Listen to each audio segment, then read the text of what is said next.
That's better. Hello friends, and welcome back to my channel. In today's video, I'm going to be reviewing Stephenie Meyer's new book, Midnight Sun, and I'm also going to be doing my makeup in a very vampy, dark autumn look. I've been putting off making this video for about a month now because it's kind of a large undertaking for me. This took me a while to get through, and I was reading and also listening to the audiobook, and I'm going to get into why it took me so long to finish it, but I just figured, I don't even know if people are still interested in hearing about this book anymore, but if they are, well then this is the video for you. So with all that being said, let's get into the makeup look and review. So I will be the first to admit that I am a major Twilight fangirl, and when I heard that this book was coming out, I was ecstatic. I was on the list to receive it the day that it launched, which was August 4th of 2020. So whenever I learned that she was planning to drop this book, I was extremely excited because I had high hopes for it. Let's just say that. As soon as I got the book in the mail, I was extremely excited about it and I wanted to tear into it right then. But I was in the middle of reading something else, and so it kind of took me a minute to get to it. In true Twilight fashion, I am going to be glistening for today's look. So I began the book with high hopes. I was really excited for it, and I was just really expecting it to be pretty intense. But I would soon come to a much different conclusion as I continued to read. Reading this book took me way, way back to 8th grade whenever I first started reading all the Twilight books. And honestly, the book is almost identical to the feeling of the original Twilight book, except for there is just so much fluff surrounding the original dialogue. So it's almost like Stephenie Meyer just took the exact same dialogue, just copy and pasted it from the original Twilight book, and then just added a lot of almost unnecessary fluff around it. I hope I'm making sense. If any of you guys have actually read this and are just watching this for fun just to see other people's thoughts, then let me know down below if you kind of felt that way too. So when I first started reading it, I was extremely excited to kind of be transported back in time to Forks, but through Edward's perspective. I would later find that Edward's perspective is not all that it has been chalked up to be in my mind. Now that I'm an adult reading through this book, it hit me like a truck that Edward is just incredibly, incredibly manipulative, jealous, controlling. It's almost just like for no reason does he have these feelings for Bella. As far as the book's timeline is concerned, he's really only known her for like 3 days. I mean, keep in mind, I'm thinking from Edward's perspective, he's 100 years old, okay? He's lived through so much crap in his 100 years of life, and you're telling me that all of a sudden he meets Bella and his whole world is just turned upside down? It's not a very believable love story for me now that I'm an adult reading it. And throughout the entire book, Stephenie Meyer, through her written word, make it known that Edward knows that he's being irrational, kind of crazy, which kind of makes it even more frustrating for me because as a 100-year-old vampire who throughout his decades and decades of his life, he has learned how to control himself. Now all of a sudden, he's just so in love for the first time that he just can't possibly control himself. And it's kind of written in the first book that Bella is just like an incredibly ordinary girl. So that part was just, it's hard for me to get on board with, I guess, is what I'm trying to say. Now we are about in chapter 4 of the book. And it's really interesting to see from Edward's perspective just how tumultuous his thoughts are and how much it actually takes for him to be around Bella every day. And I don't know if part of it is just because he genuinely cannot read her thoughts that makes her so interesting to him. And honestly, most of the book is just an intense back and forth debate in his mind about whether he should stay or whether he should go. And that is a big part of the story, but does it have to be a big part of the story for 26 chapters? I mean, oh my gosh, it was getting so old to read basically the same internal dialogue in every chapter. Just make a decision already. A lot of it felt like just filler fluff. It wasn't new information that was added to his thoughts. It was just him repeating the same thoughts over and over and over again. Now that we're seeing the story from Edward's perspective, the breaking and entering to get into Bella's home every night and just his peeping Tom tendencies are extremely messed up.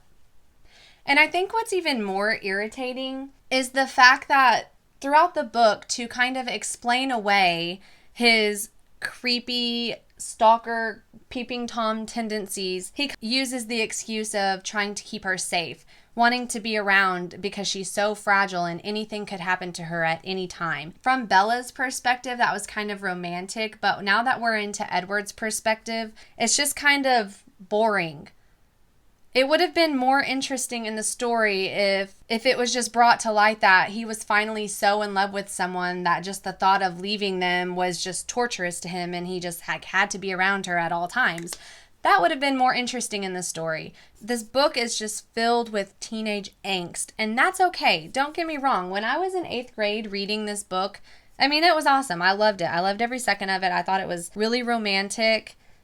Which, I mean, it probably gave me a pretty twisted view of what love and romance was supposed to be like. But I feel now, I mean, the audience we're all adults now.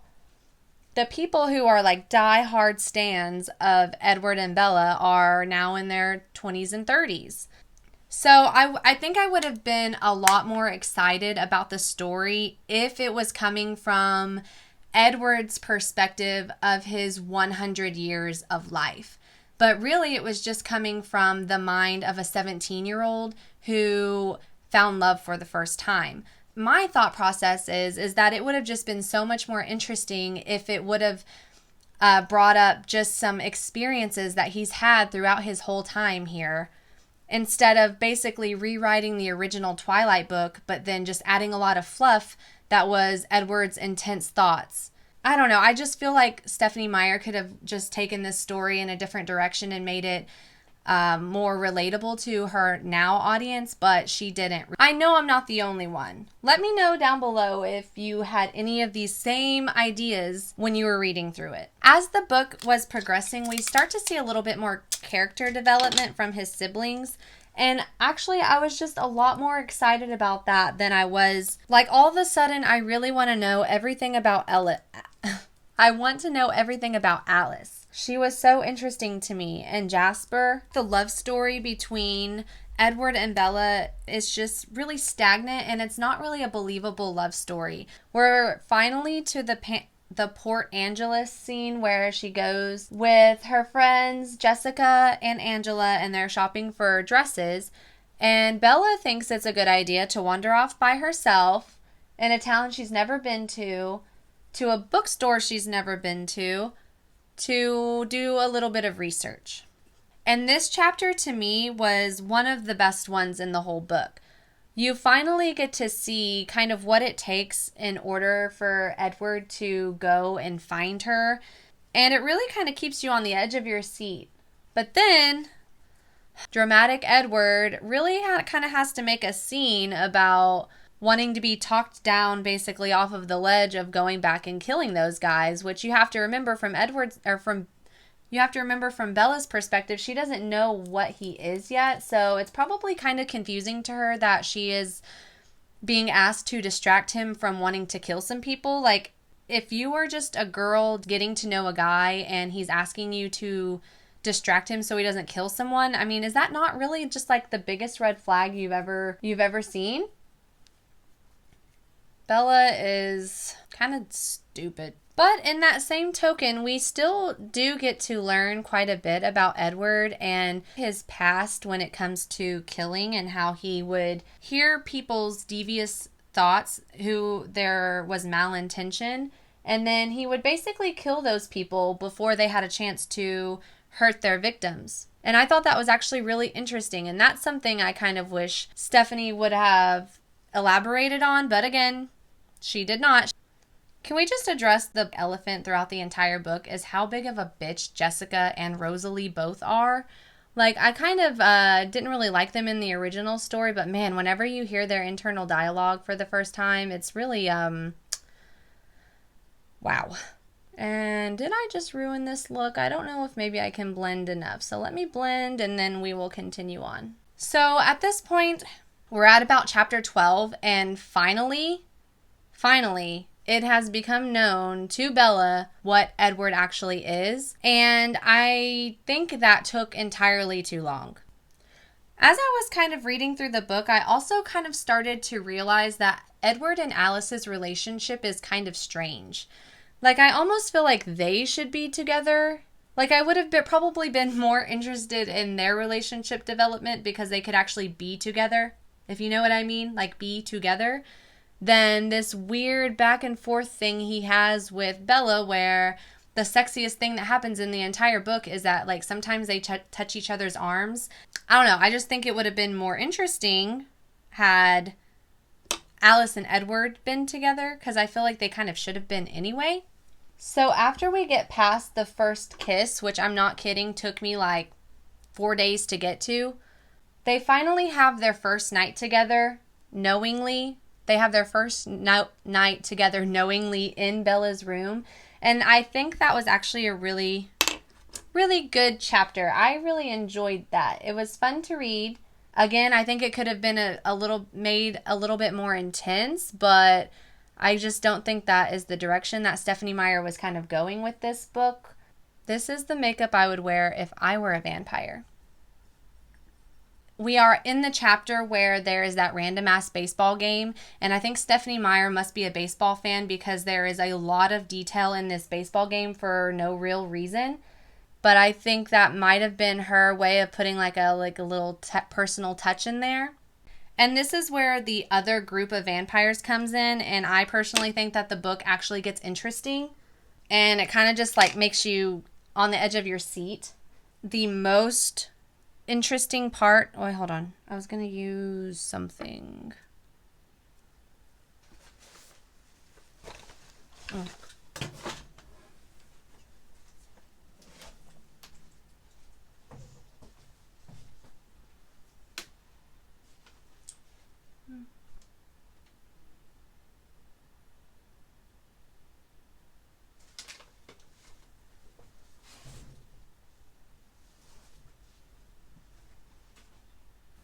And again, in the baseball scene, Stephenie Meyer just gives us another little tiny nugget of interesting information, and that is all about Jasper's little powers that he has, and I think that is incredibly interesting. There are many more incredibly interesting characters that aren't Edward and Bella, and it's just kind of boring.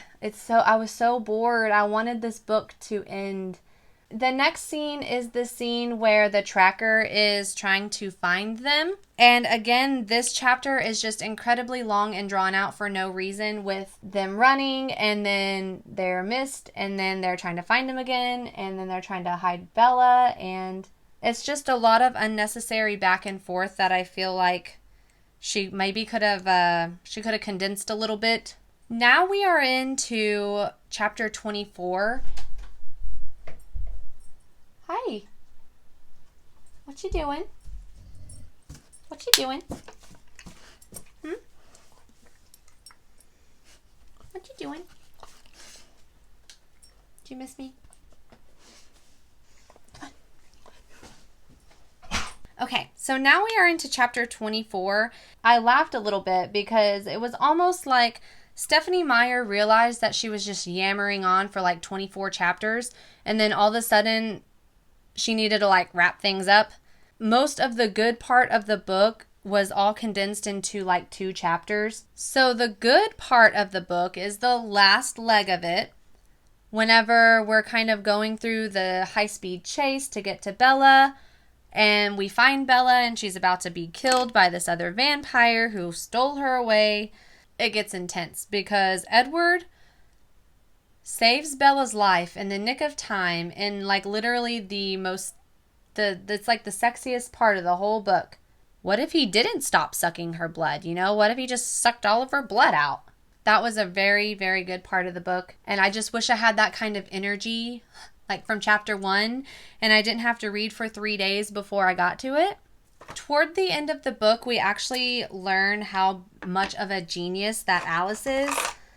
Like how incredibly smart and gifted she is. She comes up with this plan to stage Bella's injuries in a way that looked like it was an accident, which shittily people believe because she's so clumsy that they're like, oh, she fell out of this window and at a hotel. She just fell right out of it. And people were like, yeah, okay, that makes sense.